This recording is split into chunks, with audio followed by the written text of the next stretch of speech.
అందరికీ నమస్తే అండి. పాపం దాదాపుగా సంవత్సరంన్నర నుంచి మన రాష్ట్రంలో కల్తీ నెయ్యి వ్యవహారం రగులుతూనే ఉంది, జరుగుతూనే ఉంది.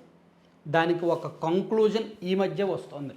సరే ఇక్కడితో ఈ ఇష్యూ ముగుస్తుందిలే అనుకునే ప్రతిసారి కూడా లేదు లేదు దీనికి ఇంకా కొనసాగింపు ఉంది, చర్చ ఉంది, రచ్చ ఉంది అని ఏదో ఒకటి జరుగుతూనే ఉంది. తాజాగా నిన్న శాసన మండలిలో ఈ కల్తీ నెయ్యికి సంబంధించి సుదీర్ఘ చర్చ జరిగింది. సరే ఓవరాల్గా ఈ కల్తీ నెయ్యి విషయంలో దొంగ ఎవరు, దోష ఎవరు, దొరెవరు, మంచి ఎవరిది, చెడు ఎవరిది, ఎవరు గెలిచారు, ఎవరు ఓడారు అనేది మాట్లాడుకోవాల్సిన అంశం.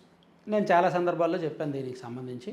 సో ఇప్పుడు ఈ వీడియోలో కూడా మనం చెప్పుకోవాలంటే ఒకటి మాత్రం నిజం, తెలుగుదేశం పార్టీ వాళ్ళ వెర్షన్ ఏంటో వైసీపీ వాళ్ళకి తెలుసు, వైసీపీ వాళ్ళ వెర్షన్ ఏంటో టీడీపీ వాళ్ళకి తెలుసు, కూటమి వాళ్ళకి తెలుసు. కానీ కూటమి వాళ్ళ వెర్షన్ వచ్చేసరికి వైసీపీ వాళ్ళు ఆలోచించరు, కామన్ సెన్స్ కోల్పోతారు. వైసీపీ వాళ్ళ వెర్షన్ వచ్చేసరికి కూటమి వాళ్ళు ఆలోచించరు, కామన్ సెన్స్ కోల్పోతారు. ఎవరి వెర్షన్స్ వాళ్ళకు ఉన్నాయి, ఎవరి వాదన వాళ్ళకు ఉంది. ఇక్కడ రెండింటినీ తూకం వేస్తే ఎవరు వాదన తప్పు పడతారు జనం అనేది మనం ఒకసారి వీడియోలో మాట్లాడితే, సో నెయ్యి కల్తీ జరిగింది అనే అంశం మొదట తెర మీదకి వచ్చింది 2024 సెప్టెంబర్ 19వ తేదీ. చంద్రబాబు నాయుడు గారు సీఎం హోదాలో ఎన్డీఏ ఎమ్మెల్యేల మీటింగ్ జరుగుతున్నప్పుడు ఇట్లా యానిమల్ ఫ్యాట్ కలిసింది నెయ్యిలో అనే మాట వాడి మొత్తం హిందువుల అందరి గుండెల్లో బాంబులు పేల్చారు. సో దాంతో చాలామంది గుండెలు బరువెక్కాయి. అరే ఏంటి మేము యానిమల్ ఫ్యాట్తో కూడిన నెయ్యి తిన్నామా అని. సో దాంతో చాలామందిలో చర్చ జరిగింది. ఎస్ నిజమే, వైసీపీ ఉన్న అధికారంలో ఉన్న 5 ఏళ్ళు నెయ్యి లడ్డు క్వాలిటీ అయితే బాగోలేదు. గతంలో తిరుమల లడ్డూను మనం చేతితో పట్టుకుంటే ఆ నెయ్యి ఫ్లేవర్ చేతి నిండా ఉండేది. అండ్ ఆ లడ్డూని తీసుకొచ్చి మనం ఒక గదిలో పెడితే ఆ గది మొత్తం నెయ్యి ఫ్లేవర్ స్మెల్ వచ్చేది ఒక వారం రోజుల పాటు. సో అది వైసీపీ హయాంలో మిస్ అయింది. కాబట్టి నెయ్యి కల్తీ జరిగిందేమోలే అని అందరూ కన్విన్స్ అయ్యారు. అది ఒక నెల రోజుల పాటు చర్చ జరిగి అయిపోయింది. ఆ తర్వాత సిట్ విచారణ జరిగి సిట్ తుది నివేదిక ఇచ్చి 2 నెలలు అవుతుంది. ఈ నివేదిక ఇచ్చిన తర్వాత మళ్ళీ మొదటికి వచ్చింది వివాదం.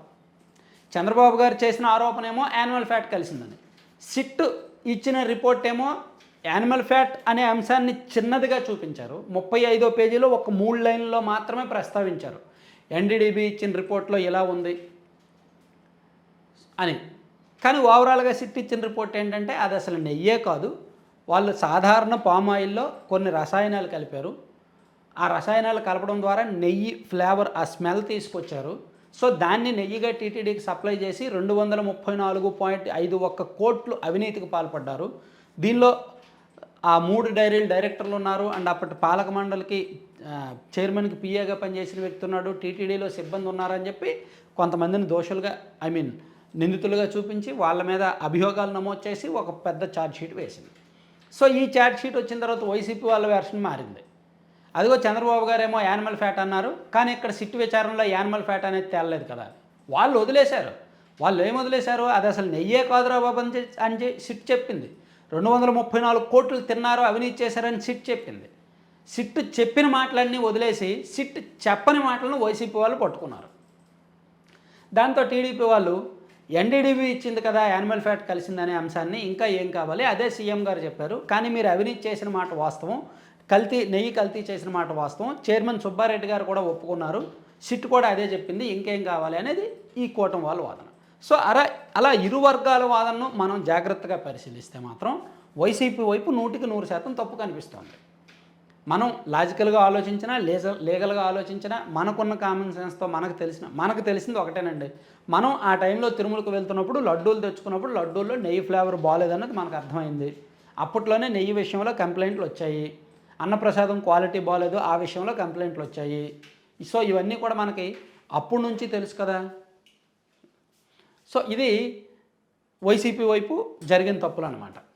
కానీ వాటిని వైసీపీ వాళ్ళు అంగీకరించలేకపోతున్నారు. రాజకీయ పార్టీలు కదా, ఎంత తప్పు చేస్తే మాత్రం వాళ్ళు ఎందుకు అంగీకరిస్తారు?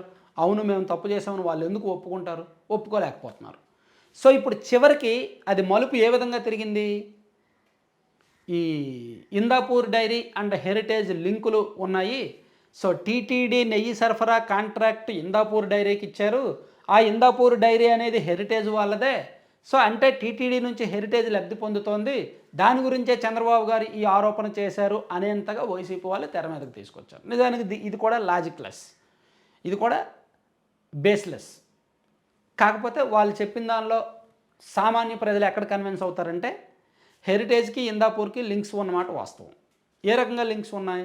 దేశవ్యాప్తంగా దాదాపుగా 13 డైరీలతో హెరిటేజ్కి లింక్స్ ఉన్నాయి. ఎందుకంటే హెరిటేజ్ అనేది ఆంధ్రప్రదేశ్ 2 తెలుగు రాష్ట్రాలకు సంబంధించిన ఇక్కడ వాళ్ళు ప్రాసెసింగ్ ప్లాంట్లు పెట్టుకోగలరు, తయారీ యూనిట్లు పెట్టుకోగలరు.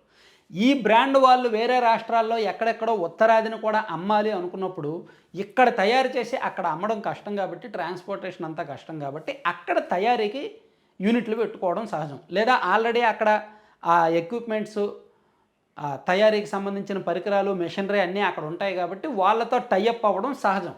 అలా హెరిటేజ్ వాళ్ళు ఇందాపూర్తో టైఅప్ అయ్యారు. ఇప్పుడు ఉదాహరణకు వార్తాపత్రిక ఉంది. వార్తాపత్రిక ఈనాడుకి కాంపిటీషన్గానే వచ్చింది 1990-95 ఆ టైంలో. కానీ అది ఎక్కడ ప్రింట్ చేశారు? సో ఇప్పుడు చాలా దినపత్రికలకు సొంతంగా ప్రింటింగ్ యూనిట్లు ఉండవు, వాళ్ళు వేరే దినపత్రికల కార్యాలయాల్లో ప్రింట్ చేస్తుంటారు. సాక్షి ఆఫీసులో కొన్ని పత్రికలు ప్రింట్ అవుతుంటాయి, ఈనాడు ప్రింటింగ్ యూనిట్లో కొన్ని పత్రికలు ప్రింట్ అవుతూ ఉంటాయి. అంటే దాని అర్థం ఏంటి? వాళ్ళకు ప్రింటింగ్ ఎక్విప్మెంట్స్ లేవు కాబట్టి, మెషినరీలు లేవు కాబట్టి, అంతంత అక్కడ పెట్టుకోలేరు కాబట్టి పెట్టుకుంటాడు. ఇప్పుడు సూర్య పేపర్ ఉంది. సూర్య పేపర్ విజయవాడలోనే ఎక్కడో ప్రింట్ చేస్తారు, కానీ అది శ్రీకాకుళంలోనో చిత్తూరులోనో ప్రింటింగ్ యూనిట్లు ఉండవు. అక్కడికి ఎలా ఇస్తారు?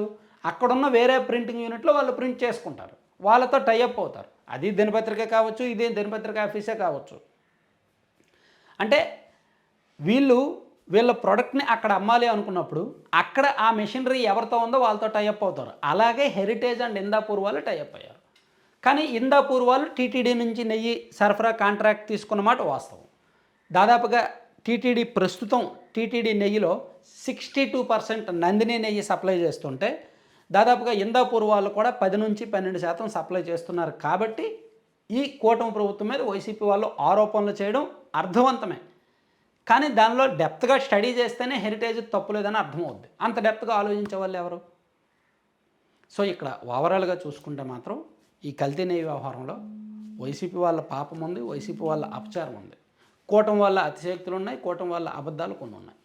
సో ఓవరాల్గా ఈ నెయ్యి ఇష్యూ అధికార పార్టీదే అంతిమంగా బాధ్యత.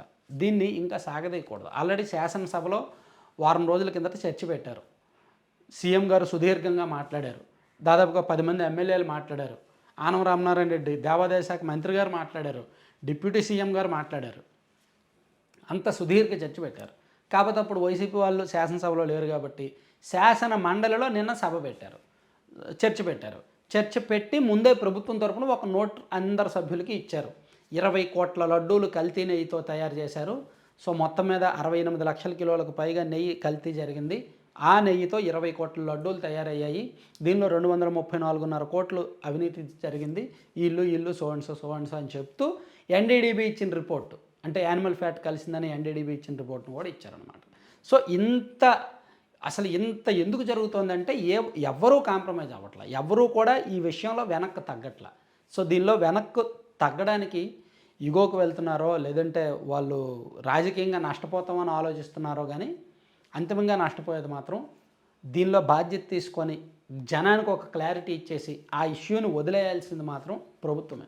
ఎందుకంటే ఇది హిందువులకు సంబంధించిన అంశం, మనోభావాలకు సంబంధించిన అంశం కాబట్టి ఎక్కువ నాంచే కొద్దీ ప్రజలు విసిగిపోతారు, ప్రభుత్వాన్ని తిట్టుకుంటారు. ప్రతిపక్షం ఏముంది? వాళ్ళకి అధికారం కావాలి, వాళ్ళకి రాజకీయ ప్రయోజనాలు కావాలి, ఎంతైనా బురదజల్లుతారు. సో అధికార పక్షం చూసుకోవాలిగా, ఇంకా దాన్ని ఎందుకు నాంచడం?